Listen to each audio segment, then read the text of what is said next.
दोनों मुल्क एक दूसरे से एयर एंगेज करेंगे। बहुत जबरदस्त किस्म का एयर एंगेज होने वाला है। तो इंडिया ने सफारती महाजों के ऊपर पाकिस्तान को तनहा करने के लिए कोई कसर नहीं छोड़ी। अल्टीमेटली जो वो कर सकता है मैक्सिमम उसने कर लिया और पाकिस्तान को इससे बहुत बड़ा झटका पहुंचा है। उसको अपनी फॉरेन पॉलिसीज के हिसाब से अपनी स्ट्रेटजी बहुत स्ट्रांग बनानी पड़ेगी। Saudi, UAE, Qatar, Bahrain, Egypt, ये सारा रीजन जो है वो इंडिया को टेररिज्म के हवाले से सपोर्ट कर रहा है कि जो आपके साथ पहलगाम में हुआ है हम उसके हवाले से आपके साथ हैं। हमारा हदफ पाकिस्तान की फजाइया को निस्तो नाबूद करना है, फजाई बरतरी हासिल करनी है, क्योंकि इनके पास फजाइया अच्छी है, ये डिफेंस अच्छा कर लेते हैं। हमने इनकी डिफेंस के निज़ाम को दबाव बर्बाद करना ताकि कोई भी आए बम गिराए और चला जाए। जो गजा में इजराइल गजा वालों के ऊपर कर रहा है या लेबनान के ऊपर कर जाता है या सीरिया के ऊपर कर गुजरा है, बिल्कुल वो स्ट्रेटजी इंडिया कहता है हम पाकिस्तान से अपनाना चाहते हैं कि हमारा ऑपरेशन एक तो कुछ सर्जिकल स्ट्राइक्स होंगे, साथ में कुछ अच्छे लेवल का एयर ऑपरेशन होगा जिसमें हमारे पास फ्रांस से लाए गए तैयारे भी शामिल होंगे, जिसकी डिटेल्स में आपको भी दूंगा। और उसके अलावा हमने जरा नेवल एनकाउंटर भी इनका करना है, इनका ये ट्रेड रूट बंद करना है, जो सी पैक और ये सारी चीजें ये नाम ले लेके आगे बढ़ा रहे हैं। इसी पे हमने एक बहुत बड़ा ब्लॉकेट खड़ा कर देना है कि जरा हिल के दिखाएं अपने कराची और बलूचिस्तान के साहिलों से आसपास होकर दिखाएंगे, इससे आगे मूव नहीं कर सकते। इस बार आपने न तेल प्रोवाइड करना है क्योंकि इनकी इकॉनमी पाकिस्तान की जीरो है, खत्म है। ये 7 दिन से आगे जंग नहीं लड़ सकते। 14वें दिन इनके पास कुछ बचना नहीं है जंग करने के लिए, कशकोल लेके खड़े हो जाएंगे दुनिया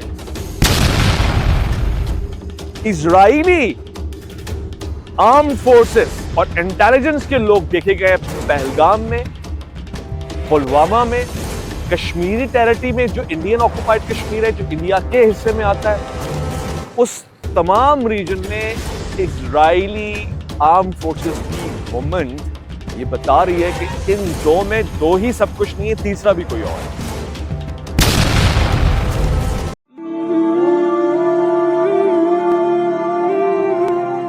सलामती है उन आंखों पे जो हिदायत पे नजरें जुमाए बैठी हैं, उन कानों पे जो जिक्र खैर के मुंतजर रहते हैं और उन कदमों पे जो हिदायत की राह पे गामजन है। अस्सलाम वालेकुम वरहमतुल्लाहि वबरकातुहू। हिंदुस्तान और पाकिस्तान एक बार फिर आमने सामने। आज जंग का पहला दिन शुमार हो जाएगा। दोनों ही मुल्कों ने एक दूसरे की बॉर्डर्स के ऊपर फौजी कार्रवाइयां तेज कर दी हैं, anti tank missiles, tank load कर दिए हैं, इंगेज कर दिए हैं, एक दूसरे की आवाम को एक दूसरे के साथ दस्तो गिरबान कर दिया है। लंदन में भी दुनिया के बहुत सारे ममालिक की तरह जहाँ जहाँ प्रोटेस्ट हो सकते हैं, एक दूसरे के खिलाफ सड़कों पे निकल के प्रोटेस्ट हो रहे हैं। कोई मोदी को गाली दे रहा है, कोई मोदी की तरफ से नुमाइंदगी करते हुए पाकिस्तान को बुरा भला कह रहा है। दोनों तरफ पानी की हवाले से बात चल रही है, पानी की बोतलें उठाई हुई हैं और इंडियन जो ऑडियंस है, जो अपने आप को हिंदू बता रही है और प्राउडली अपने आप को हिंदू कह रही है, वो ये कह रहे हैं कि पानी की बोतलें हाथ में दिखा के हम आपको बताएंगे कि तुम्हारे पास अब ये नहीं बचेगा, ये पानी नहीं रहेगा पीने के लिए। दूसरी तरफ पानी का मुकाबला चाय के साथ किया जा रहा है, जहाँ पे चाय दिखा के बताई जा रही है कि अगर पानी बंद करने की कोशिश की तुम्हारी चाय भी बंद हो जाएगी, फिर टी फैंटास्टिक वाला वाकया याद आ जाएगा। ये सारा कुछ एक्सपेक्टेड था। जब आप माहौल गर्म करते हैं ये सब कुछ होता है, लोग एंजॉय कर रहे होते हैं और अपनी देश मोहब्बत को, मुहिब्बुल वतनी को, अपने नेशनहुड को, नेशनैलिटी को, पेट्रियाटिज्म को शो करने के लिए ये सब कुछ करते हैं। और ये उनके अंदर एक जिसे कहते हैं एक जर्म्स होते हैं। हर इंसान ये चाहता है, मैं भी, आप भी। मेरी ज़ाहिर जिम्मेदारी है कि मैं सहाफ़त के पेश नज़र आपको दोनों तरफ के मॉडल्स बताऊं, उसके बाद फिर शायद अपनी मोहब्बतों का इज़हार करूं। मगर कमेंट्स में दोस्त आज़ाद हैं अपने अपने ममालिक के हवाले से गुफ्तगू करने के लिए। अलबत्ता इस बार जंग की नौयत ज़रा मुख्तलिफ है। बॉर्डर के ऊपर जो हो रहा है पहले मैं आपको वो बताऊं। दोनों मुल्क आज शाम या रात या किसी भी वक्त में, अगर रात से मुराद मेरी होती है, आमतौर से ये अटैक होते हैं सुबह फजर के वक्त या फजर से पहले या फजर के करीब के वक्त में। तो ऐसी हालत में दोनों मुल्क एक दूसरे से एयर एंगेज करेंगे। बहुत जबरदस्त किस्म का एयर एंगेज होने वाला है। मगर उससे पहले जो एक्टिविटीज होने वाली मैं आपको बताऊंगा, क्योंकि अवामी सतह के ऊपर तो जंग तैयार खड़ी है ऑलरेडी। सिर्फ मैंने आपसे कहा था 72 घंटे इंपॉर्टेंट है, तो वो 72 घंटे की एक्टिविटी भी आ गई। मगर उससे पहले डिप्लोमेटिकली जो सफारती महाजों के ऊपर तब्दीलियां आई हैं, जो और दुनिया इन्वॉल्व हो गई है इस जंग में, वो जरा मैं आपके सामने रख दूं। सबसे पहले ईरान और इजराइल, फिर रशिया और अमेरिका, और उसके साथ फिर चाइना, और 12 दीगर, अफगानिस्तान भी इसमें बड़ा पार्टी है, और बांग्लादेश भी बहुत बड़ा रोल प्ले कर सकता है। इस पूरे सिनेरियो में क्या कर रहे हैं ये मैं आपको बताने लगा हूं। कल ही मीटिंग हुई है प्राइम मिनिस्टर मोदी के डेलीगेशन की ईरानियन डेलीगेशन के साथ, और एक तरफ टर्की के डेलीगेशन के साथ। ये कोई एग्जीक्यूटिव यानी वजीर आजम टू वजीर आजम मुलाकात नहीं थी, मगर ये सीनियर किस्म के लोग मुलाकात कर रहे हैं, डेप्यूटी प्राइम मिनिस्टर किस्म के लोग मुलाकात कर रहे हैं, या फिर मिनिस्टर ऑफ डिफेंस मुलाकात कर रहा है फॉरेन मिनिस्टर के साथ। अच्छा, उसका डेलीगेशन, उसका अमला जब बात कर रहा है, सबसे पहले मैं आपको बताऊं, इंडिया ने सफारती महाजों के ऊपर पाकिस्तान को तनहा करने के लिए कोई कसर नहीं छोड़ी है। अल्टीमेटली जो वो कर सकता है मैक्सिमम उसने कर लिया, और पाकिस्तान को इससे बहुत बड़ा झटका पहुंचा है। उसको अपनी फॉरेन पॉलिसीज के हिसाब से अपनी स्ट्रेटजी बहुत स्ट्रांग बनानी पड़ेगी। तकरीबन 22 से 25 इस्लामी ममालिक इस हमले की मजम्मत कर चुके हैं जो पहलगाम में हुआ है। अच्छा, बहुत सारे इंडिया के मीडिया चैनल्स ये प्रेजेंट कर रहे हैं कि इस हमले की मजम्मत से पाकिस्तान अकेला हो गया है। मेरे ख्याल है पाकिस्तान भी उन 22 से 25 ममालिक में से एक होगा, क्योंकि इंडिया के इस इंसिडेंट की मजम्मत पाकिस्तान में भी हो गई है, नेशनल लेवल पे हो गई है। वजीर आजम ने टेररिस्ट एक्टिविटीज को कंडेम किया, चाहे वो कहीं भी हो। मगर ये कह देना कि 22 से 25 ममालिक पाकिस्तान के अगेंस्ट खड़े हुए मुसलमान, ये जरा मुश्किल काम है। हाँ, ये जरूर है कि वो इंडिया को फेवर करेंगे या इंडिया की वजह से खामोश रहेंगे। जो कुछ कश्मीर में पाकिस्तान इशू उठाता है उस पर कोई बात नहीं करेगा। उन 22 या 25 ममालिक में तकरीबन 90% गल्फ रीजन है। ये सारा Saudi, UAE, Qatar, Bahrain, Egypt, ये सारा रीजन जो है वो इंडिया को टेररिज्म के हवाले से सपोर्ट कर रहा है कि जो आपके साथ पहलगाम में हुआ है हम उसके हवाले से आपके साथ खड़े हुए। ये नहीं कह रहा कि पाकिस्तान के मुखालिफ खड़े हुए, मगर इंडिया को इस इंसिडेंट पे सपोर्ट कर रहा है। अब इंडिया के पास एक बहुत अच्छा चांस है कि इस चीज को वो यूनिवर्सली बता दे कि भाई हम टेररिस्ट एक्टिविटी से मुराद पाकिस्तान ले रहे हैं, और हमने पाकिस्तान के खिलाफ कार्रवाई करनी है, और हम अब जंग का आगाज कर रहे हैं इसी को मुद्दा बनाते हुए, जो वो कर भी रहा है। तो इस स्ट्रेटेजी को आगे बढ़ाते हुए इंडिया के मिनिस्टर्स, खासतौर से फॉरेन रोल्स, ईरान के पास, टर्की के पास गए बैक वक्त। टर्की के प्राइम मिनिस्टर और प्रेसिडेंट को, खासतौर से तैयब अर्दोगान को, यह मैसेज दिया गया कि जी इंडिया पाकिस्तान के साथ एक बड़े लेवल की और कैलकुलेटेड लेवल की वॉर इनिशिएट कर रहा है, जिसमें हमारा हदफ पाकिस्तान की फजाइया को निस्तो नाबूद करना है, फजाई बर्तरी हासिल करनी है, क्योंकि इनके पास फजाइया अच्छी है, ये डिफेंस अच्छा कर लेते हैं। हमने इनकी डिफेंस के निजाम को तबाह बर्बाद करना है, ताकि कोई भी आए बम गिराए और चला जाए। जो गजा में इजराइल गजा वालों के ऊपर कर रहा है, या लेबनान के ऊपर कर जाता है, या सीरिया के ऊपर कर गुजरा है, बिल्कुल वो स्ट्रेटजी इंडिया कहता है हम पाकिस्तान पे अपनाना चाहते हैं कि ये इतने खसी हो जाएं। आप मेरे जुमले से मायूब समझ के इस पर एतराज कर सकते हैं, मगर बात यही है, और इससे बेहतर जुमला नहीं कि मैं आपको बता सकूं, ये डिफ्यूज हो जाए, ये पलट के वार ही ना कर सके, और ये जो दुनिया में टेररिज्म इंडिया के मुताबिक फैला रहा है उसको हम बिल्कुल जड़ से ही उखाड़ के फेंक दें। सो इनके पास किसको भी ऑपरेशन करना हो, मोस्ट वेलकम, भली करे आए कह के जाके ऑपरेशन करके आए। लिहाजा पाकिस्तान की एयर डिफेंस को बुरी तरह से निस्तो नाबूद करने का प्लान हमारे पास है। टर्की को यह बात पूरी स्ट्रेटजी के साथ समझाई गई है, पूरी स्ट्रेटजी नहीं, हाफ स्ट्रेटजी बताई गई कि हमारा ऑपरेशन, एक तो कुछ सर्जिकल स्ट्राइक्स होंगी, साथ में कुछ अच्छे लेवल का एयर ऑपरेशन होगा, जिसमें हमारे पास फ्रांस से लाए गए तैयारे भी शामिल होंगे, जिसकी डिटेल्स मैं आपको भी दूंगा। और उसके अलावा हमने जरा नेवल एनकाउंटर पे इनका करना है, इनका ये ट्रेड रूट बंद करना है, जो सी पैक का और ये सारी चीजें ये नाम ले लेके आगे बढ़ा रहे हैं, इसी पे हमने एक बहुत बड़ा ब्लॉकेड खड़ा कर देना है। ये जरा हिल के दिखाएं, अपने कराची और बलूचिस्तान के साहिलों से आसपास होके दिखाएं, ये इससे आगे मूव नहीं कर सकते। जो एयरलाइन सिस्टम ही हम पर ब्लॉक कर रहे हैं, हम वो पानी का सिस्टम इनके ऊपर ब्लॉक कर देंगे। इनके पास बचना कुछ नहीं है। अफगानिस्तान से ये जड़े बैठे हैं, इस तरफ हम लगते हैं, और ऊपर चाइना है, चाइना के तक कोई बात पहुंचे कि कैसे सब तीनों एरिया से हम इनको लॉक कर देंगे। ये हमारी स्ट्रेटजी है। हम पाकिस्तान को जीते जी मार देना चाहते हैं, प्यासा।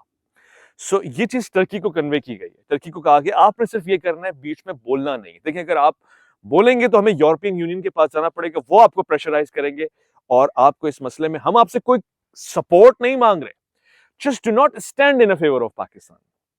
ये टर्की के सामने रखा गया। टर्की ने इस पर कोई फिलहाल जवाब नहीं दिया। उम्मीद है कि वो इस प्रपोजल को एक्सेप्ट नहीं करेंगे, मगर ये उम्मीद है।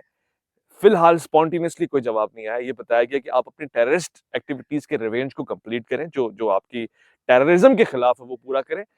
मुल्की महाज के ऊपर फिलहाल हमारी स्ट्रेटेजी अभी आपको क्लियर नहीं है, अब हम आपको आगे चलते हुए बताएंगे, बट हम कोशिश करेंगे कि दोनों मुल्कों के ताल्लुकात बेहतर रहें। ये एक बात आ गई। दूसरी तरफ इसी तरह का एक डेलीगेशन इंडिया का, भारत का, हिंदुस्तान का ईरान चला गया। अच्छा, मुझे ये पता है कि इसको प्रोग्राम को देखने वाले बेशुमार हिंदुस्तानी हैं, कश्मीरी हैं, बेशुमार पाकिस्तानी हैं, तो आपने प्लीज इस प्रोग्राम की हद तक इस व्लॉग इंफॉर्मेशन को आपने कम से कम एक इंफॉर्मेशन ही लेना है, पर्सनल नहीं लेना है कि यार कोई ऐसा आदमी जो आपके नेशन का नहीं है या आपके नेशनलहुड से हट के बात कर रहा है, ये बाद में सोचिएगा, ये सोचिएगा कि जो न्यूज वो दे रहा है वो मैं पहले चेक कर लेता हूँ, डबल चेक कर लेता हूँ, फिर मैं उस पर कॉमेंट करूंगा। बहुत इंपॉर्टेंट है ये काम।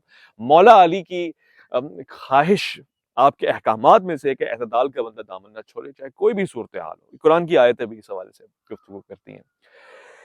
ईरान के पास जो इंडिया का डेलीगेशन गया है, उसने जाके फौरन ये बात कही कि देखें 1965 के जंग में आपने ईंधन भर के दिया पाकिस्तान को, इनकी फजाइये के पास तेल नहीं है। चाहे कोई सी भी जंग हो, आप इनके साथ खड़े हो जाते हैं। इनका बिहेवियर आपके साथ कैसा है, गैस पाइपलाइन तो पूरी कर नहीं पा रहे हैं आपके साथ। इंडिया ये ईरान को समझा रहा है, अमेरिका के खौफ को इतना पाकिस्तानी इंट्रोज कर चुके हैं कि आपके साथ खड़े होने को तैयार नहीं है। अभी आपने एक जंगी सूरत हाल खड़ी कर दी थी अमेरिका के सामने, पाकिस्तान कहां था? पाकिस्तान का तो कोई नामो निशान ही नहीं है आपकी सपोर्ट में। यही काम जो आप इजराइल पे कर रहे हैं, पाकिस्तान ने सिर्फ अपना सफारती ताल्लुक खत्म किया हुआ है, कोई एक्शन नहीं लिया हुआ है। कहां है पाकिस्तान? सो आप पाकिस्तान के लिए इस बार नहीं खड़े होंगे। और हमें पता है शायद जंगी महाज पे तो आप ना खड़े हो, मगर ये जो तेल पहुंचाते हैं ना आप, ये जो गैस पहुंचाते हैं ना, अभी जो रिसोर्सेज आप पहुंचाते हैं, ये जो हाई लेवल सपोर्ट आपकी तरफ से जाती है सिफारती महाजों के ऊपर, जहां जहां अभी जो मुस्लिम लीग बनाना शुरू करते हैं ना, इसने हमें पहले भी तोड़ा है 1947 में, और आपकी बदौलत ही हमें दोबारा से हमें अपने इरादों में कामयाब नहीं होने देते। 65 में हमने लाहौर में जिमखाना में जाके नाश्ता करना था, जाके 2019 में हमें आपने चाय पीने की दी है, वो भी मुश्किल से पिला के फैंटास्टिक करवा के वापस भेजा है। सो ये रिक्वेस्ट की है ईरान को कि इस बार आपने न तेल प्रोवाइड करना है, क्योंकि इनकी इकोनॉमी पाकिस्तान की जीरो है, खत्म है। ये 7 दिन से आगे जंग नहीं लड़ सकते। 14वें दिन इनके पास कुछ बचना नहीं है जंग करने के लिए, कशकोल लेके खड़े हो जाएंगे दुनिया के सामने। ऐसी स्ट्रेटेजी में अमेरिका तो आने नहीं वाला इनकी मदद के लिए, रशिया तो आने नहीं वाला, या ईरान है या चाइना है। वाज़ेह है कि चाइना की पॉलिसी होती है कि आए तो आने दो, गुरिल्ला वॉर करो, अंदर आने, लड़े भड़े, हम अफगानिस्तान बना दें अपने मुल्क को, और उसके बाद एक दिन खुद ही तंग आके चले जाएं। लेकिन ईरान ये नहीं चाहता। ईरान ने दो टोक जवाब दिया है। दो जवाबात ईरान के, डिप्लोमेटिकली आप इसको समझ सकते हैं। एक तो ईरान ने कहा है कि देखिए हमारी हतमन ये कोशिश होगी कि दोनों मुल्क के मामलात ठंडे हो जाएं, आग ठंडी हो जाए, दोनों में कशीदगी ना हो, क्योंकि इसका फायदा उसको पहुंच रहा है जो असला बना के आप दोनों को बेचेगा। आप समझ जाएं, एक बहुत दूरअंदेशी वाली बात है। दूसरा इसका फायदा उसको पहुंच रहा है जिसके सामने आप मौशी ताकत बनकर आ रहे हैं। इंडिया को पावर करवाया कि आप इकोनॉमिकली दुनिया की सुपर पावर्स में से एक बनने जा रहे हैं। अमेरिका चाइना के बाद आपका एक नाम आने लगा है। आप इस जंग में एंगेज होकर 20 साल पीछे चले जाएंगे। आपकी जो इकोनॉमिकल ग्रोथ है वो ठप हो जाएगी। जो अमेरिका एप्पल और दीगर इंडस्ट्रीज को ब्लॉक कर रहा है चाइना से, वो स्विच होकर इंडिया में आ रही है। चांसेस इसी बात के हैं, एप्पल की तो आना शुरू हो गई है। जब आप वॉर टाइप सिचुएशन में जाएंगे तो सारा ताजिर भाग जाएगा, सारी इकोनॉमी आपकी डस्ट पड़ जाएगी। ये चाइना ने और ईरान ने दोनों ने समझाया है। ईरान ने खास तौर से इस पे जोर दिया है कि हम आपके फेवर की बात कर रहे हैं, आप इस जंग में मत जाएं। दोनों मालिक मिल बैठ के हम सालिसी का किरदार अदा करने के तैयार है, इस मामले को, इस मसले को हल कर लें, वरना तीसरे इंसान को फायदा पहुंचेगा जो दोनों का दुश्मन है और हमारा भी।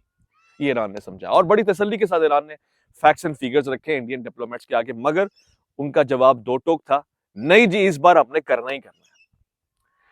क्योंकि ये शराइत में से एक शराइत है कि अगर हमने अमेरिकन विश पूरी करनी है तो हमने यहाँ इस खित्ते में एक ऐसी सिचुएशन क्रिएट करनी है जिसमें कॉन्फ्लिक्ट होगा। कॉन्फ्लिक्ट होगा तो असला बिकेगा, कॉन्फ्लिक्ट होगा तो जो हमारी ग्रोथ है वो साइड लाइन लगेगी, और फिर हम अपने हिसाब से, हमें लगता है कि इस पूरे रीजन के ऊपर कब्जा करके हम एक सब कॉन्टिनेंटल पावर बन जाएंगे।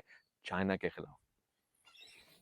ये जवाब था ईरान का और ये जवाब था इंडिया का। अब तीसरी तरफ चाइना से, ज़ाहिर है आपको पता है अभी जंग छिड़ने वाली होती है, फिर मामला बेहतर होते नहीं, कुछ शबो रोज की तब्दीली आ रही होती है इंडियन स्ट्रेटेजी की चाइना के साथ और चाइना की इंडिया के साथ। बात क्या हुई है, चाइना ने कहा भाई बहुत क्लियर मैसेज हम आपको बता रहे हैं, इकोनॉमिकली अपने आप को अगर पीछे करना है तो इस जंग में आ जाओ। जो सूरत हाल हम अमेरिका के साथ कर रहे हैं वो आपके साथ करेंगे। जो टैरिफ की जंग उन्होंने हम पर छेड़ी थी, हम ये सेम कंसिडर करेंगे। हम मिलिट्री सपोर्ट नहीं देंगे पाकिस्तान को, हम टेक्नोलॉजी के हवाले से उसको जरा अपडेट रखेंगे, रखा है JF-17 थंडर और इस तरह की तमाम चीजें उसको देते रहेंगे, जो एक हमारा लॉन्ग टर्म मुआहदा है। और इसकी वजह यह है कि पाकिस्तान से हमें हमदर्दी नहीं है, आप इस बात को समझें। हमारी इन्वेस्टमेंट है पाकिस्तान में, चाइना ये कहता है सी पैक हमारा बनने के लिए खड़ा हुआ है, हमारी करोड़ों अरबों डॉलर्स की इन्वेस्टमेंट है, तो हम उसको प्रोटेक्ट करने के लिए हमने तो आना ही आना है। आप जंग से पीछे हटे, हाँ इकोनॉमिकल टफ टाइम्स दें, आप इसके अलावा कुछ और करें जो आप कर रहे हैं। आप पानी के हवाले से जो मुश्किलात पैदा कर रहे हैं उसका ऑल्टरनेट पाकिस्तान निकालेगा। फिलहाल के लिए इन चीजों पे जोर दें, ये ज्यादा अच्छा है बजाय कि आप जंग में उतरें। बाकी आपकी मर्जी है, वी विल सी। अहलन व सहलन, दैट्स इट। तीसरा एक बहुत, मैंने आपको पिछले व्लॉग में समझाया था, एक कंट्री है जिसको ये चीज बहुत रास आ रही है, जिसने ये पूरी चीज प्लान की है, जिसको ये चीज प्लॉट करके देने में इतना मजा आया है कि अब वो उसके फ्लेवर्स ले रहा है, जो स्पाइस है इसके अंदर वो सारी उसके नाम हो गई। क्या? इजरायली आर्म फोर्सेस और इंटेलिजेंस के लोग देखे गए पहलगाम में, पुलवामा में, कश्मीरी टेरिटरी में जो इंडियन ऑक्युपाइड कश्मीर है, जो इंडिया के हिस्से में आता है, उस तमाम रीजन में इजरायली आर्म फोर्सेस की मूवमेंट ये बता रही है कि इन दो में दो ही सब कुछ नहीं है, तीसरा भी कोई और है। और इजराइल स्ट्रांगली इंडिया के साथ खड़ा हुआ है। नेतन्याहू ने कल ही एक प्रेस कॉन्फ्रेंस में, एक प्रेस रिलीज में ये बात कह दी है कि हम इस टेररिज्म के, जो दीन के नाम पे जो मुस्लिम टेररिस्ट ने किया है, हम उन मुस्लिम टेररिस्ट के खिलाफ खड़े हुए हैं, इंडिया की सपोर्ट में खड़े हुए हैं, और हम इसको क्लियर अप करने के लिए हर महाज पे जाएंगे।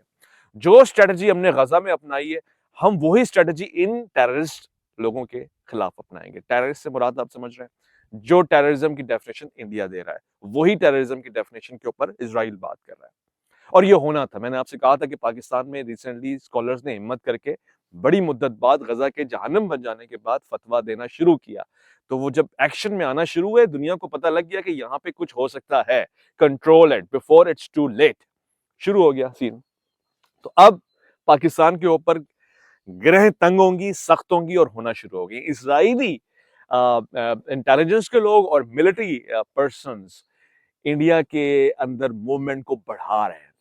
एन मुमकिन है कि कोई ऐसा इंसिडेंट पाकिस्तान में करवाएं जिसकी वजह से पाकिस्तान जितना उतावला हिंदुस्तान हो रहा है जंग के लिए, उससे ज्यादा उतावला हो जाए, और जिसके चांसेस ज्यादा हैं क्योंकि हमारे यहाँ लोग ज्यादा जल्दी बेवकूफ बन जाते हैं या बिक जाते हैं। और जिसकी तारीख भी एक मिसाल देती है। मैं ये नहीं कह रहा कि सबके सब, मगर ऐसे बेशुमार लोग बैठे हैं, चाहे वो 11-12 सहाफ़ी हों या वो लोग हों जो सियासत के नाम पे अपनी कीमत लगाते हैं, तैयार बैठे हैं। सो बड़ा रोल यहाँ पे प्ले कर सकता है इजराइल, पाकिस्तान और इंडिया की जंग को मजीद बढ़ाने में, और कर रहा है। न सिर्फ ये बल्कि high level air missiles defence system India को देने की हामी भर ली है नेतन्याहू ने। वही डिफेंस सिस्टम जो वो अमेरिका से लेकर आ रहा है, जिसकी तारीफें हमारे कुछ यहाँ के स्कॉलर्स करते हैं, स्कॉलर्स कह रहा हूं मैं, सॉरी, कैसे स्कॉलर्स हो सकते हैं, बट कुछ लोग करते हैं। वही एयर डिफेंस मिसाइल सिस्टम या सारी चीजें वो इंडिया को देने के लिए रजामंद हो गया है कि इन केस अगर पाकिस्तान आप पे हमला करे, जो कि कॉमन सेंस की बात नहीं है क्योंकि पाकिस्तान डिफेंसिव स्ट्रेटजी पे है, अग्रेसिव स्ट्रेटजी पे नहीं है, सिवाय इसके कि कोई एक्टिविटी हो जिसको कहा जाए कि पाकिस्तान ने टेररिस्ट एक्टिविटी की है या उनको फंड कर सकता हो। तो पाकिस्तान के मुखालिफ इंडिया को इसराइल सपोर्ट कर रहा है, नेतन्याहू सपोर्ट कर रहा है और कह रहा है कि सारा वेपन खास तौर से डिफेंस सिस्टम वाला हम आपको देंगे और प्लस आपकी एयरफोर्स को स्ट्रांग बनाने के लिए।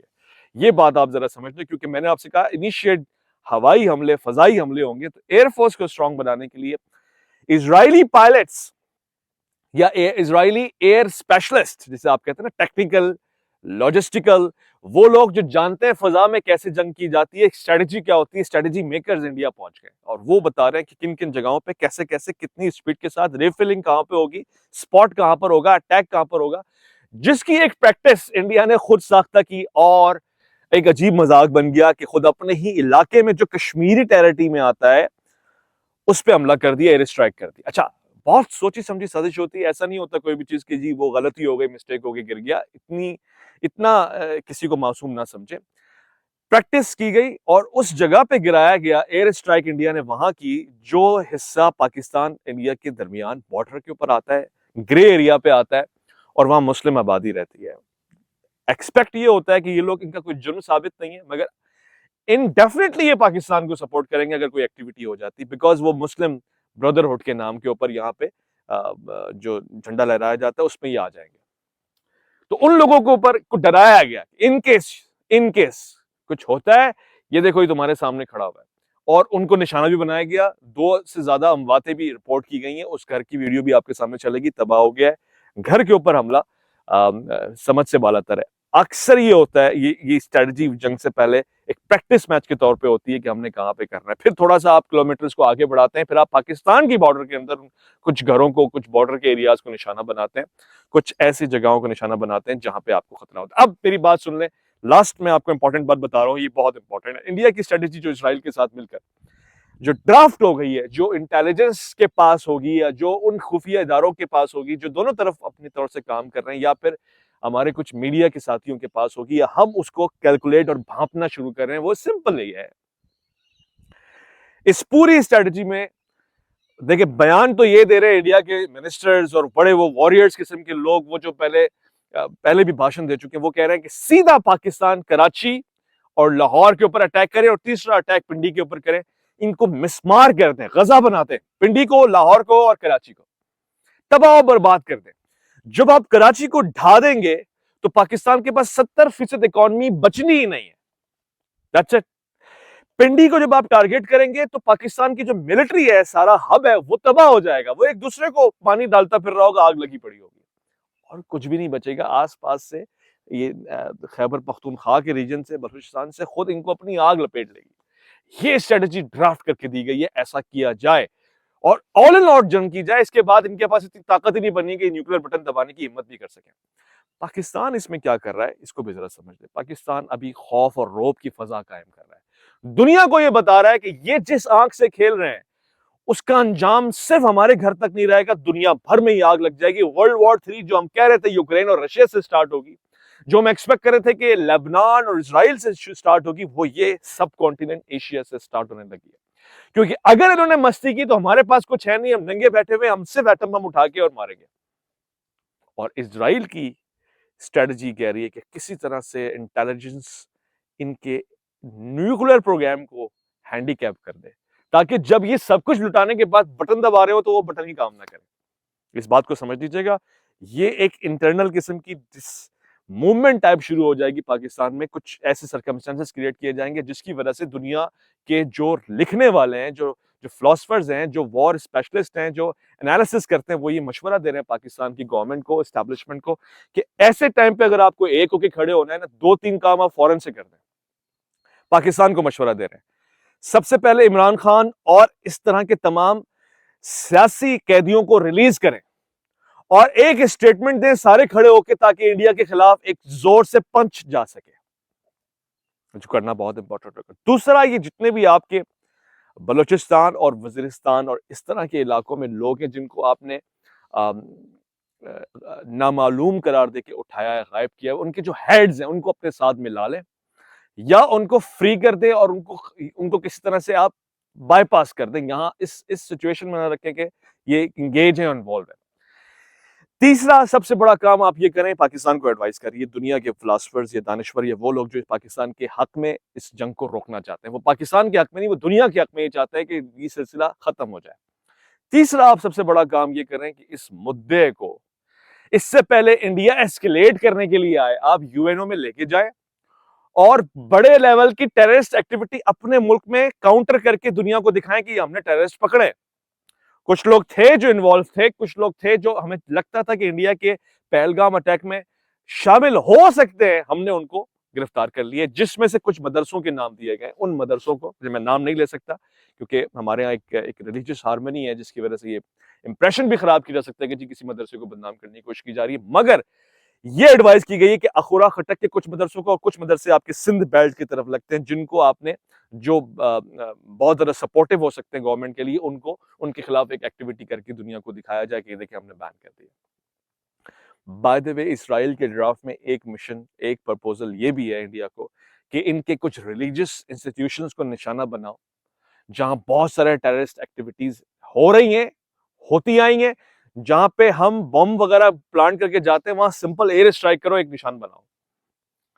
तो I am in full faith, would like to advise this to Pakistani government कि ये जो रिलीजियस इंस्टीट्यूशंस हैं इनको एक पेज के ऊपर रखें, और दूसरा इनके अंदर फिल्टराइजेशन करें। कोई भी अगर टेररिस्ट बनकर इस पूरे सिस्टम को खराब करना चाहता है, इंगेज है, होगा, कहीं ना कहीं इन्वॉल्व होगा, उसको आप साइड लाइन करें, सजा सुनाएं, क्रूसिफाइड करें, जो बनता है वो करें। उनके लिए एक फिल्टरेशन होनी चाहिए। बट ये ना हो कि किसी और के प्रोपेगेंडे में आके हम अपने रिलीजियस इंस्टीट्यूशंस को बंद करना शुरू करते हैं।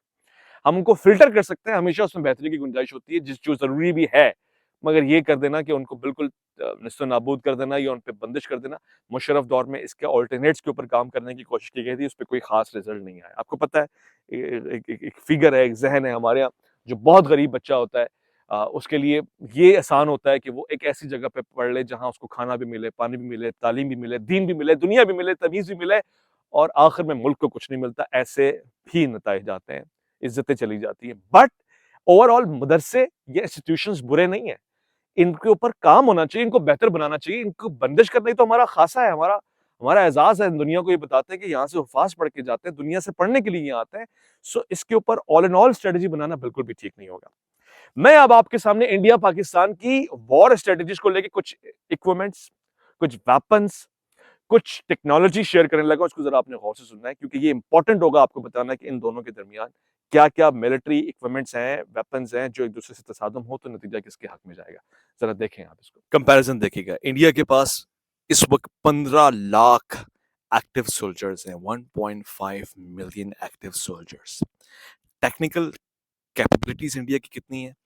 एडवांस है, आर्टिलरी, मिसाइल, सब के सब अपग्रेडेड है। अच्छा, 15 लाख के मुखालिफ पाकिस्तान के पास हार्डली 6.5 लाख एक्टिव सोल्जर्स हैं। यानी अगर डबल भी कर लिया जाए तो 12 से 13 लाख बनता है। इंडिया 15 लाख के ऊपर खड़ा हुआ है। ये रिजर्व फोर्सेस की बात नहीं हो रही है, एक्टिव सोल्जर्स की बात हो रही है। यानी 3 गुना ज्यादा मिलिट्री है जो अपनी कई गुना ज्यादा बॉर्डर्स के डिफेंस पे खड़ी हुई है, जिसमें से आधी कश्मीर में एम्प्लॉयड है, डिप्लॉयड है। अच्छा जी, आर्टली एंड मिसाइल सिस्टम। इंडिया की आर्टली क्या है? K9 वज्रा, और पाकिस्तान के पास M109A5। यानी अगर देखा जाए आर्टली सिस्टम में इंडिया के पास अपने बनाए हुए वज्रा, बोफरोज, ये सब कुछ मौजूद है। मिसाइल कैपेबिलिटी पे जरा बात करें क्योंकि इसमें आपने रिसेंटली ईरान को देखा, नंबर 1 बनकर आया ड्रोन में, मिसाइल में।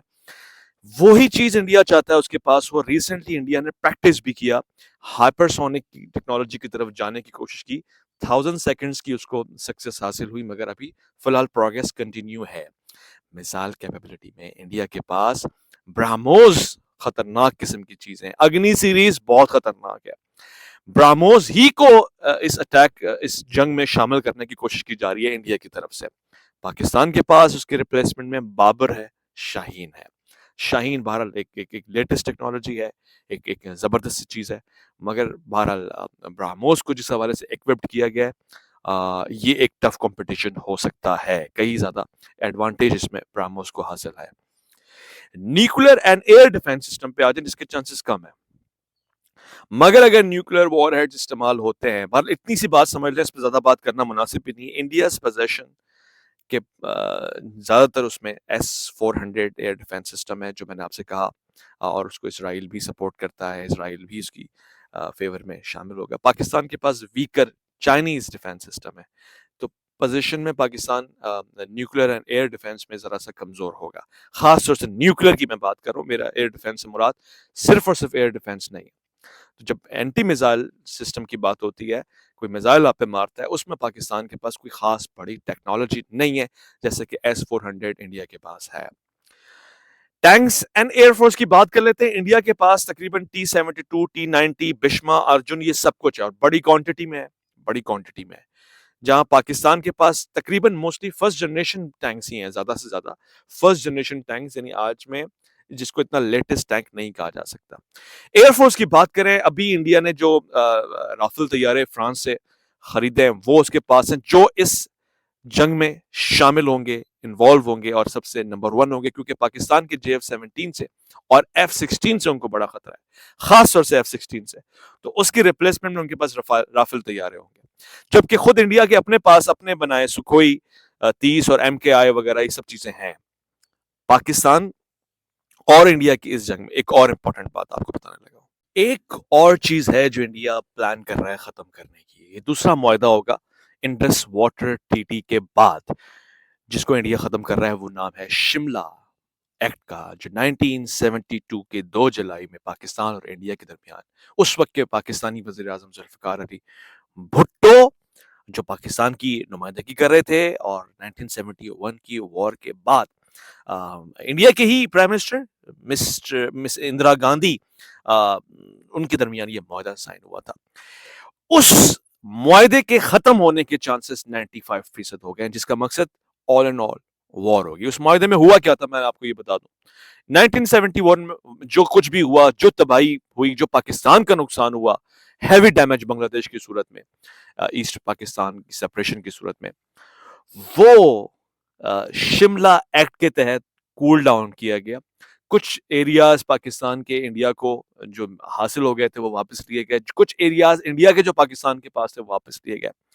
और दूसरी बड़ी चीज जो इस शिमला मुआहदे में साइन हुई वो है सीज फायर, जहां पे लाइन ऑफ कंट्रोल जो आज है वो एक जमाने में सीज फायर लाइन कहलाती थी जम्मू एंड कश्मीर की, जिसको LOC बना दिया गया। यानी अब इस लाइन ऑफ कंट्रोल से आगे पीछे नहीं होंगे, अपने मामला हल करेंगे, तीसरी किसी पार्टी को नहीं इन्वॉल्व करेंगे।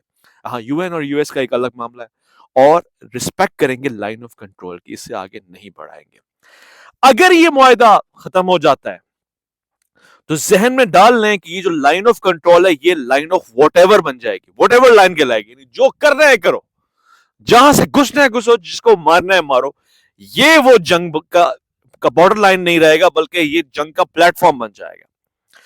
दूसरा, अगर ये शिमला एक्ट खत्म होता है, कश्मीर के अंदर जो मामला पाकिस्तान ने सिर्फ UN के लेवल के ऊपर, सफारती माहौल के ऊपर बढ़ाए हुए, उसको अपने अटूट अंक बनाकर अपने लॉस को इंप्लीमेंट करके अपनी मिलिट्री को डिप्लॉय करना पड़ेगा, और सेम गोस फॉर इंडिया। तीसरा इसका बड़ा नुकसान क्या है?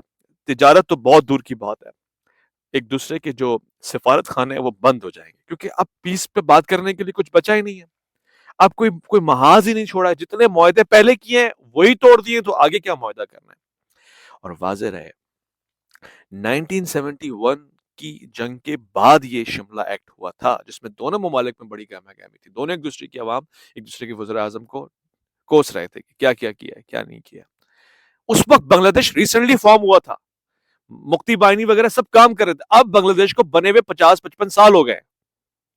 तो जहन में रहे कि अगर ये शिमला एक्ट हटता है तो अब बांग्लादेश इसमें तीसरी बड़ी मूवमेंट होगा अपना किरदार प्ले करने के लिए।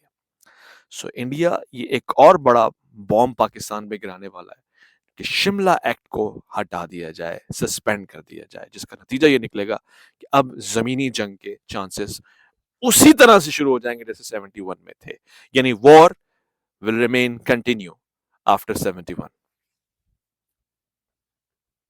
इस वक्त जंग के हालात में जो नुकसानात हो रहे हैं, सबसे बड़ा इसमें नुकसान कश्मीरियों का हो रहा है। कश्मीर जो हमेशा से पिसता आया है, दोनों तरफ से पिसता आया है, दोनों बड़े हाथियों के दरमियान जो सबसे ज्यादा बड़ा नुकसान हुआ है वो कश्मीरी आवाम का हुआ है। सबसे पहले टूरिज्म, ट्रैवल, ये सब कुछ जो कुछ भी वो जिससे कमा सकते थे, कमाने की कोशिश करते थे, जैसे हमारे यहाँ सवात में, गिलगित बल्तिस्तान में या मरी में लोग कमाने की कोशिश करते हैं, और ट्रैवलिज्म या टूर को सपोर्ट करके उनके पास जो आमदनी आती है, सीजन आने वाला है और उस सीजन में उनका